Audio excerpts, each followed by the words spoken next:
देश के सबसे बड़े सूबे यानी उत्तर प्रदेश की राजनीति में एक ऐसा समय भी हुआ करता था जब बहुजन समाज पार्टी की मुखिया, ये यूं कहें कि सूबे की पूर्व मुख्यमंत्री मायावती की तूती बोला करती थी। एक समय ऐसा भी था जब भारतीय जनता पार्टी के सहयोग से मुख्यमंत्री बनी थी मायावती। लेकिन कुछ समय बाद ऐसे भी समीकरण बने जिनमें कहा गया कि मायावती की सरकार को गिराने में भारतीय जनता पार्टी का हाथ था। कुछ यही वजह थी कि अटल बिहारी वाजपेयी की सरकार को भी मायावती ने गिरा दिया। सियासी गलियारों में ऐसी चर्चाएं रहीं कि उसका बदला मायावती ने अटल बिहारी वाजपेयी की सरकार को एक वोट से गिराकर बदला लिया। क्या कुछ सियासी समीकरण उस समय बन रहे थे और क्या कुछ समीकरण बिगड़ रहे थे जिनको लेकर मायावती को ऐसा कदम उठाना पड़ा, आज हम बात करेंगे इस खास रिपोर्ट में। जब मायावती ने यूपी का बदला दिल्ली में लिया, बसपा सुप्रीमो के एक दांव से गिर गई अटल सरकार। आखिर क्या थी इस सियासी घटनाक्रम की पृष्ठभूमि?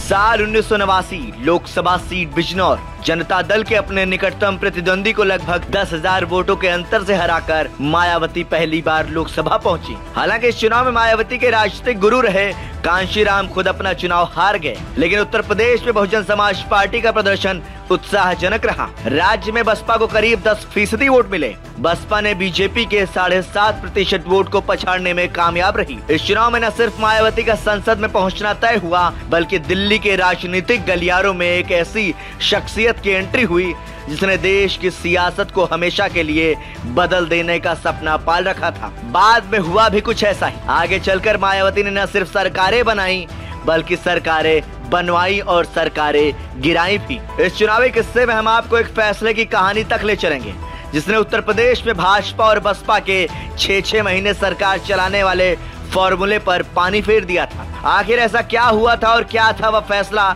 जिसने न सिर्फ बसपा और भाजपा के बीच एक नई राजनीतिक लकीर खींच दी, बल्कि आगे चलकर यह 1999 में दिल्ली में वाजपेयी सरकार को गिराने का कारण भी बना। आखिर क्यों मायावती ने विश्वासघात का जवाब विश्वासघात से ही देने की सोची? तो चलिए आपको ले चलते हैं इसी राजनीतिक किस्से के सफर पर। लगातार मिल रही थी हार। दरअसल 1990 में दिल्ली की गद्दी पर वीपी सिंह की सरकार का शासन खत्म हो चुका था। कांग्रेस के समर्थन से चंद्रशेखर को गद्दी मिली थी और इसके साथ ही यह भी स्पष्ट हो गया था कि चुनाव अब बहुत दूर नहीं रह गया। हुआ भी कुछ ऐसा ही। कांग्रेस ने एक मामूली बहाना बनाकर कुछ ही महीनों में चंद्रशेखर सरकार से अपना समर्थन वापस ले लिया। एक और सरकारों की लगातार जारी अस्थिरता से राजनीतिक हलकों में व्यापक चिंता पैदा हो चली थी, तो दूसरी ओर अस्थिरता के इस दौर में मायावती और बसपा भी भारी संकट में जूझ रही थी। मानो मायावती से राजनीति रूठ सी गई हो। उन्होंने 1991 के लोकसभा चुनाव में फिर से बिजनौर और हरिद्वार से चुनाव लड़ा।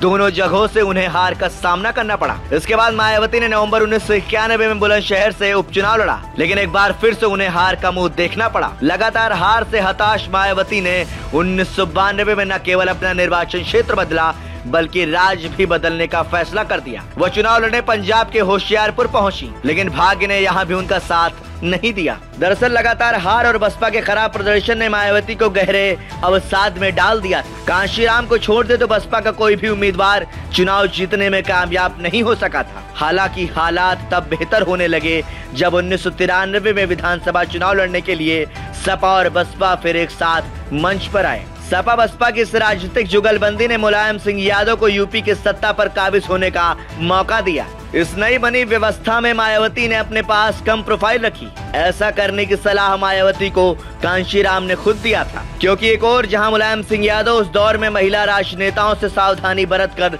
चल रहे थे, तो वहीं दूसरी ओर मायावती भी किसी तरह की राजनीतिक समझौते और मोलभाव को लेकर मुलायम के साथ काफी स्पष्ट और मुखर थी। समय गुजरता रहा। साल 1996 में उत्तर प्रदेश में विधानसभा के चुनाव हुए।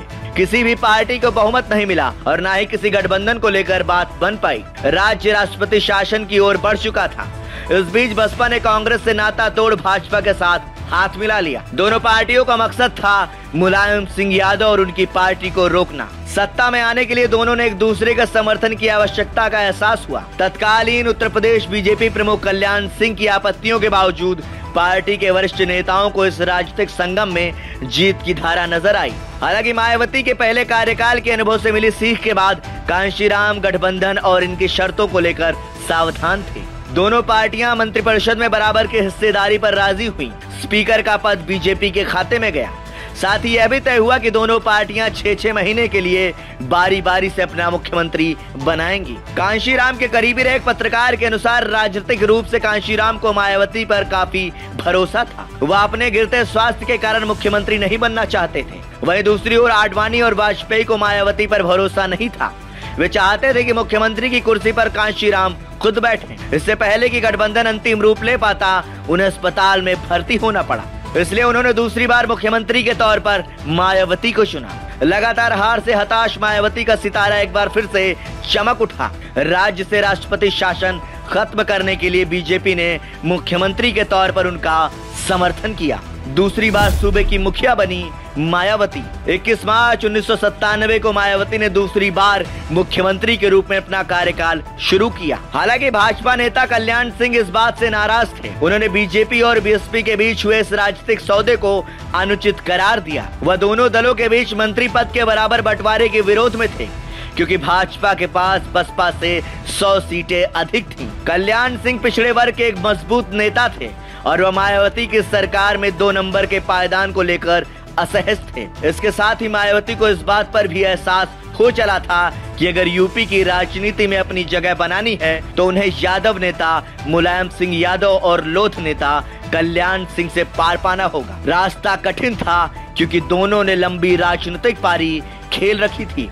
उधर कांशीराम ने भाजपा के तत्कालीन 2 शीर्ष नेताओं लाल कृष्ण आडवाणी और अटल बिहारी वाजपेयी से बसपा की भूमिका पर चर्चा कर ली थी। उन्होंने दोनों को स्पष्ट कर दिया था कि बसपा का फोकस सामाजिक परिवर्तन और बहुजन समाज को आर्थिक रूप से मजबूत करने पर रहेगा। कांशीराम ने एक बार बताया था कि मैंने मायावती से कहा कि अपने 6 महीने के शासन के दौरान उन्हें 6 साल के बराबर जैसे परिणाम हासिल करने होंगे। बसपा के एजेंडे को बड़े पैमाने पर लागू करना होगा। हालांकि आगे चलकर चीजें वैसी नहीं हुई जैसा कि दोनों पार्टी के नेताओं ने उम्मीद की थी। प्रदेश में पार्टी का चेहरा बन चुके दोनों दलों के नेता अपनी अपनी पहचान खोना नहीं चाहते थे। वहीं मायावती ने इस बारे में कहा था कि हमारे समझौते के अनुसार तय हुआ था कि 6 महीने तक बीएसपी शासन करेगी और स्पीकर बीजेपी का होगा।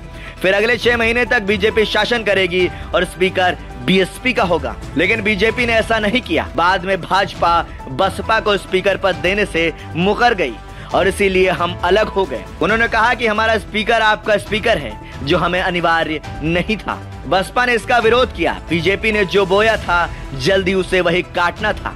साल 1999 में एनडीए का हिस्सा होते हुए भी मायावती की पार्टी वाजपेयी सरकार के खिलाफ खड़ी हो गई। मायावती ने कहा, अगर हमने उन्हें पहले से यह बता दिया होता तो वो हम पर दबाव बनाते, इसलिए मैंने अपने पत्ते नहीं खोले थे। विश्वासघात का जवाब विश्वासघात से ही देना पड़ता है। सुब्रमण्यम स्वामी ने बताया पूरा किस्सा। साल 1999 में कांग्रेस अध्यक्ष सोनिया गांधी और तमिलनाडु की तत्कालीन मुख्यमंत्री जयललिता के साथ मिलकर वाजपेयी सरकार को गिराने के लिए काम कर चुके सुब्रमण्यम स्वामी बताते हैं कि मायावती के पास 5 सांसद थे, इसलिए मैं उनका समर्थन मांगने गया था। उन्होंने साथ देने का भरोसा दिया, लेकिन इस शर्त के साथ कि मतदान होने तक आप मुझसे ना मिले। उन्हें डर था कि अगर उन्होंने एनडीए को वोट नहीं दिया तो बीजेपी उनकी पार्टी को तोड़ सकती है, इसलिए मैं मायावती से बिल्कुल नहीं मिला और उन्होंने अपना वादा निभाया। इस प्रकार 3 महिला नेताओं यानी तत्कालीन तमिलनाडु की मुख्यमंत्री जयललिता, कांग्रेस अध्यक्ष सोनिया गांधी और बसपा सुप्रीमो मायावती ने मिलकर 1999 में वाजपेयी सरकार को गिरा दिया। अगर बसपा के 5 सांसदों का समर्थन एनडीए को मिल जाता तो वाजपेयी सरकार बच जाती, क्योंकि संसद की पटल पर अटल सरकार सिर्फ 1 वोट से अपना बहुमत साबित नहीं कर सकी थी। ऐसे ही तमाम दिलचस्प सियासी खबरों के लिए देखते रहिए संदेश वाहक। वीडियो जर्नलिस्ट सुमंत्र पाठी के साथ मैं अमित विक्रम।